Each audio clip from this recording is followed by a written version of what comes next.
everyone, so it is time for a new video, and if you're like, what is happening? Where are you? Why does it look so good? For context, I'm staying here for under 2 weeks, and I came here because it was Heidi's, my cat's, one of my cats' birthday. It's my birthday next week, and then my sister has her last med school exam and whatever, so I'm here for under 2 weeks. And I got a fucking camera for my birthday. So I'm doing a reading vlog about, like, you know, going back home, whatever. I talked about this all in there a lot more. I'm not sure if it's going to be up before this, so that's why I'm talking about this. But I will not be talking about it for much longer. I do feel like it, like, I don't know if there's like a blurring effect. I feel like my face, my skin looks insane in the viewfinder.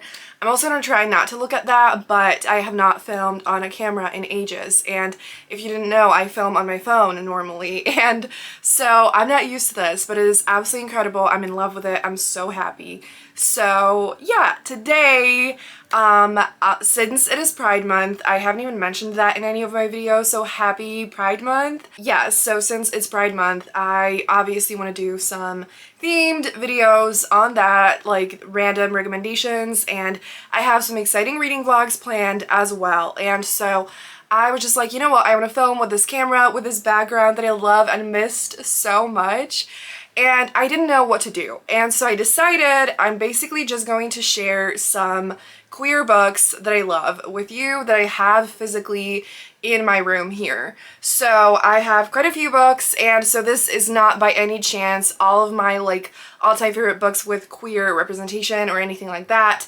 It is just like a tiny portion, but I love these books so much. I feel like some of them I haven't talked about in ages. Some of them you might know, some of them you might not. And so this is just the first out of many. Let me know what specific recommendations you would like to see.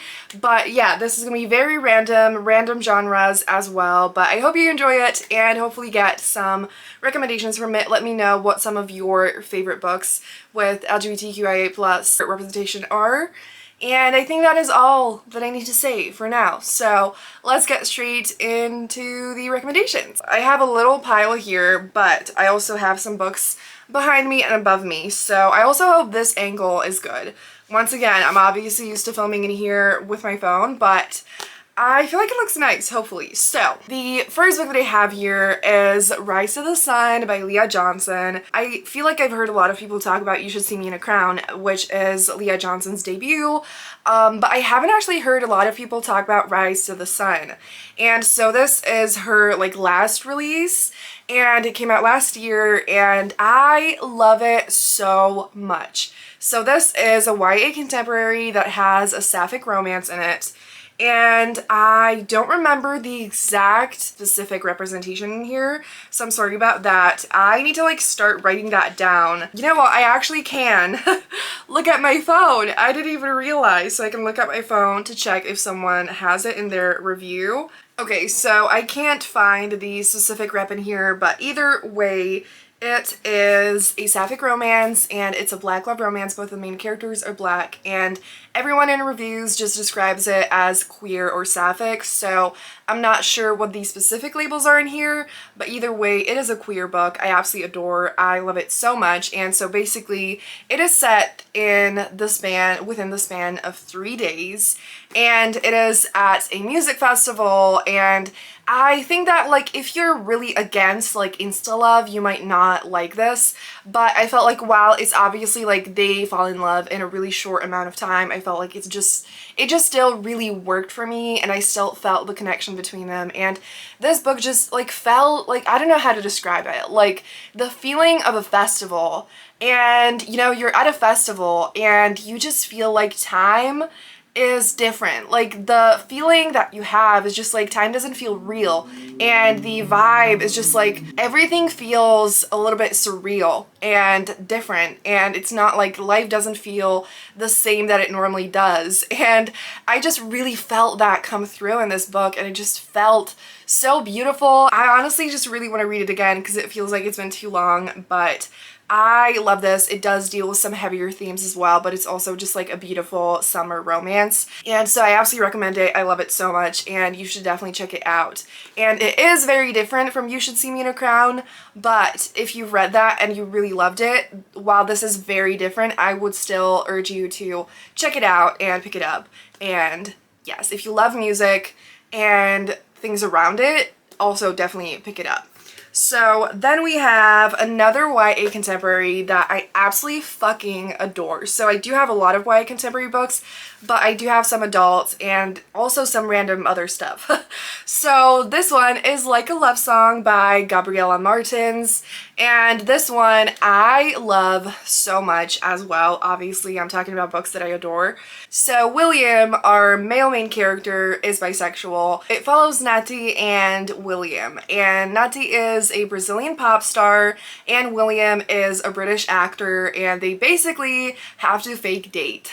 I mean, if you love fake dating, if you like reading about celebrities, and if you want bisexual representation, and just like such a fun, lighthearted, wonderful, fast-paced romance, you need to check this out. I feel like I have not heard enough people talk about this book whatsoever, and I love it so much. I literally inhaled it in one sitting. I remember I vlogged about it. Gabriella Martins immediately became like one of my autobi authors.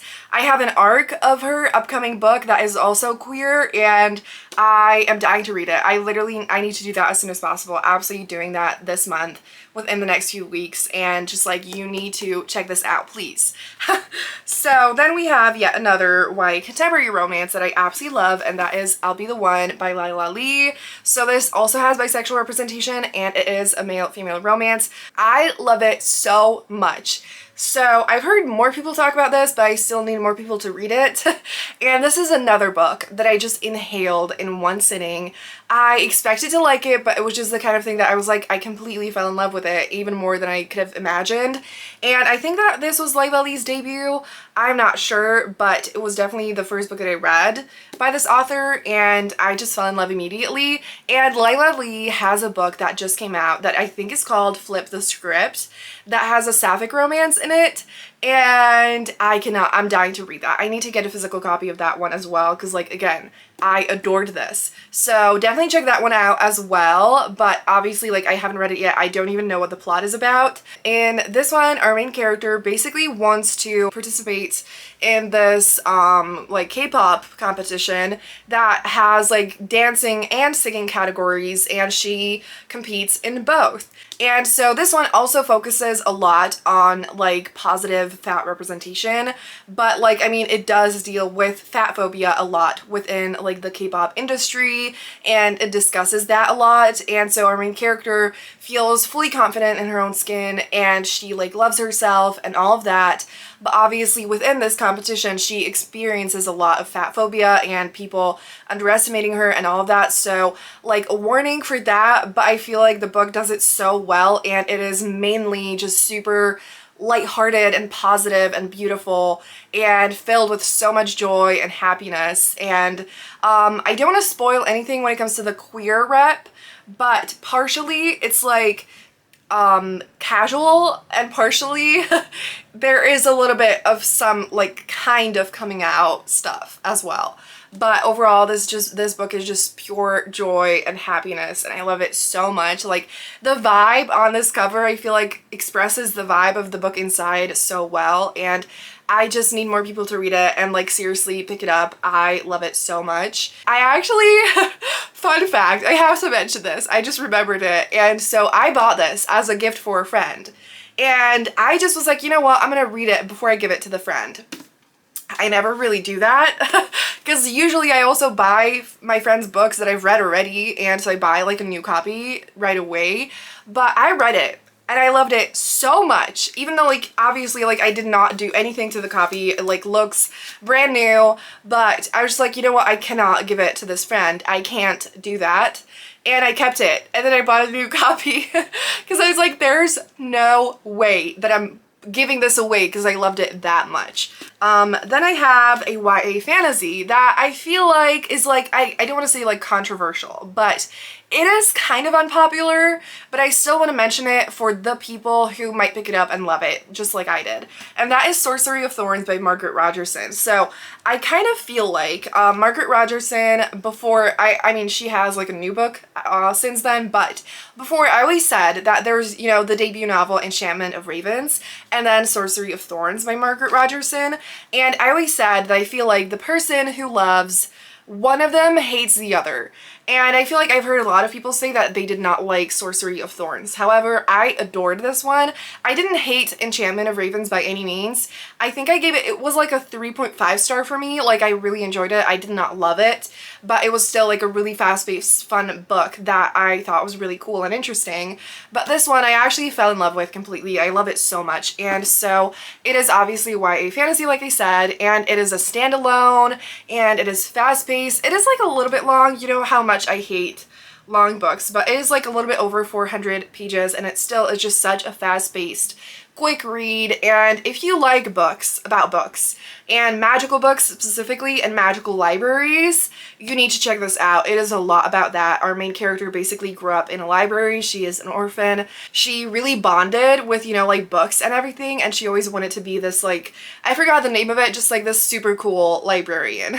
And so she goes on this journey where there's basically just this thing that, like, kind of like a monster that like escapes, and she tries to like kill it and all of that. Then she basically ends up having to work with these two guys. One of them she really doesn't like, that is Nathaniel, and the other one is this like demon who basically serves Nathaniel. And so Nathaniel is the one who's actually bisexual in this, and it is not like, actually I think it's not specifically labeled because it's like a fantasy, you know, and so that label is not used, but that is how it's kind of described. So I mean, it could be like pansexual or queer or whatever, you know, just like attracted to multiple genders in some sort of way. And so it is another queer male-female romance, and it's like just super briefly mentioned, and so it's super casual rep, and I just adore this book. Like, I feel like the three of them have like a little small found family together, and it is just like so fun and so fast-paced, but I also just was so invested in the main characters. I love the romance, all of that. I just loved it, and I really want to reread it because it's been years at this point, and so I absolutely recommend it. And I don't think I've really heard anyone mention that this book is queer, so check it out. So now we're gonna move into the books that are behind me, and I think I'm gonna start with the one facing forward, which is Sweet Hand by N.G. Peltier. So I think I'm not gonna take it out. But it is this beautiful book right here. And so this is an adult romance, and I love it so much. It's kind of like enemies to lovers. It has a little bit of a small like baking aspect. It is set at an island. It has pure, beautiful, like summery vibes. The two main characters are basically like the best man and the maid of honor of their like common, you know, like friends and whatever. And yeah, I think that's all that I'm gonna say about it. I think both of them are bisexual, or one of them. And I actually did a recommendation video last year where I talked about queer male-female romances. And I don't know if I didn't read this after that, so maybe I didn't mention this there. But if you're looking for those recommendations specifically and you want more of them, I'm gonna link that down below if you wanna check that out. Also, now that I'm like talking about that, I do have a blog that I haven't been posting to regularly, but I do wanna make a lot of posts this Pride Month and just like start posting there more regularly. And so I'm gonna also link that down below if you want even more random recommendations. Also, please let me know again if you have any requests. I would love to know.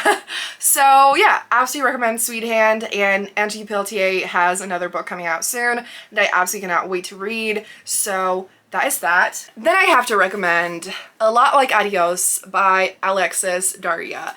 We have another queer male-female romance with both bisexual main characters, and I fucking adore this book.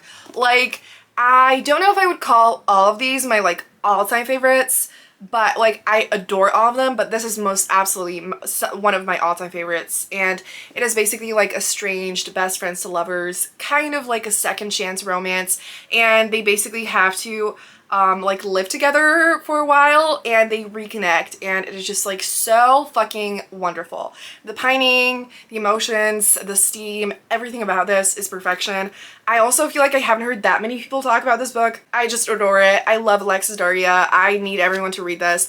I want to read it again. Like, I just love it so much, and the cover is so beautiful, and I just love the two of them so much, and this is just absolutely everything, so please pick it up. And yes, I also know I feel like I'm not describing these books in a lot of detail, but I don't want this to be too long. I've been talking for so long already, so sorry about that. Hopefully you don't mind. So then I have to recommend Honey Anish's Guide to Fake Dating by Adiba Igerdar.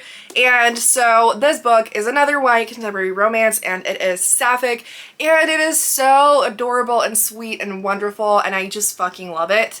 So this is about two Bengali girls who end up fake dating. And the reason why they actually do that is because Honey is basically bisexual, and she tries to come out to her like two close friends, and they basically have a shitty, disgusting, biphobic reaction. They just don't believe her. They're like, you know, like, and so after that, the two of them just end up fake dating to be like, you know, fuck you, I am bisexual, and all of that. So it does obviously deal with the theme of toxic friendships and a little bit of, and some biphobia, but I feel like this book is not like a, it's not really like a, I wouldn't call it like your typical like coming out book or, you know, all that. Like, that is not really the main thing. Like, it is a part of the story, but it's also just so focused on the romance. It doesn't really focus on coming out except for the beginning, and it is just such a wonderful story. I love Honey Anishu so much, and like, it is just such a wonderful book. I loved it so much, and I cannot wait for more books by this author. It is just wonderful, and you should definitely read it. So then I have a little bit of a different one, and that is a graphic novel called Life of Melody by Mari Costa, and I love this book so much. I love this art, and I love this book. I don't think I've even talked about it that many times. So again, this is a graphic novel, and it is there's just like one book, and it's basically about these two guys who I forgot their exact like species but a fairy godfather and a beast man, and they don't really like each other, and they end up taking care of this child together. So they don't know each other, but they don't like each other right away, but they're both like, I want to take care of this child, and so they kind of end up like fake marrying and living together and taking care of this child, and they fall in love in this small town as well. So like a paranormal romance with super sweet, cozy, domestic vibes and just super casual queer representation. If that is your thing, you absolutely need to read this. It is so wholesome and so sweet and wonderful. So I need more people to read this as well. So yeah. So then I have two more recommendations left. And I definitely have talked about them before, but they are definitely some of my all-time favorites, and so I need to talk about them again. And the first one is Perfect on Paper by Sophie Gonzalez. So I fucking adored this book. It is one of the books that I read like on ebook, I think. And oh, I think I actually read it as an ARC, and so I read it and then I was like, I love it so much, I need to own it physically, and so I have it physically, and I really want to read it again at some point, but I still remember it pretty well. And so it follows Darcy, who basically does this thing that she gives advice anonymously to people at her school. They put like questions and different things in this locker, and she gives them advice, and then this guy basically catches her and like figures out she does that, and so obviously that's a really big deal. And so to not give out her secret, he asks her to help him get his ex back. And so it is, you know, obviously you know how that's gonna end. I just love this. It is yet another queer male-female romance with bisexual representation, and it's just such a wonderful book. I also loved the like advice part of it, and I felt like it had a lot of valuable things about like relationships and different things like that, and just like I loved all those themes and the romance in this. I adored it, and I just love this book so much, and I also feel like this is really underrated, and I just need more people to read it. And then my last, but by no means least, recommendation is Hang the Moon by Alexandria Bellafleur. I actually have the last book as well, but I am going to feature that in a different recommendation video that I'm super excited for. And so I fucking adore this book. So once again, this is a queer male-female romance with bisexual representation, and I love it so much. So it is basically about Brendan and Annie, and Brendan has this dating app. He loves love. He's super romantic, and Annie basically is not exactly that. And the two of them used to know each other. It is like the best friend's brother trope. And so it was the type of thing that like Brendan used to like pine over Annie, but she was older and like his sister's friend and all of that. And now, you know, they run into each other again, and Annie's like, oh shit, Brendan got hot, and that type of thing. And I just adore it. It is so sweet. It is so romantic. And like, there's just like, I love it so much. Alexandria Bellafleur has absolutely become one of my all-time favorite authors, and this is just absolutely everything. And so with that, I'm finally gonna shut up. This took so much longer. I was like, you know, it's gonna be a short one, but I actually ended up having quite a few recommendations, and I cannot shut up. I hope you enjoyed this. I hope you liked the quality of this camera. I do also have a mic, and you know, I need to figure out the angles and all of that, but I'm obsessed with it. I feel like my skin looks so good on it, but trust me, it does not look like that in real life. My skin is really bad. But anyways, I'm gonna shut up now. I really hope you enjoyed this video and got some recommendations from it. Again, please let me know what your favorites are and what books you're planning on reading this month, and if you're gonna pick up any of these. And if you made it this far in the video, leave a rainbow emoji down below, and thank you so much for watching. Have a great day, and I'm gonna see you soon in another video. Bye!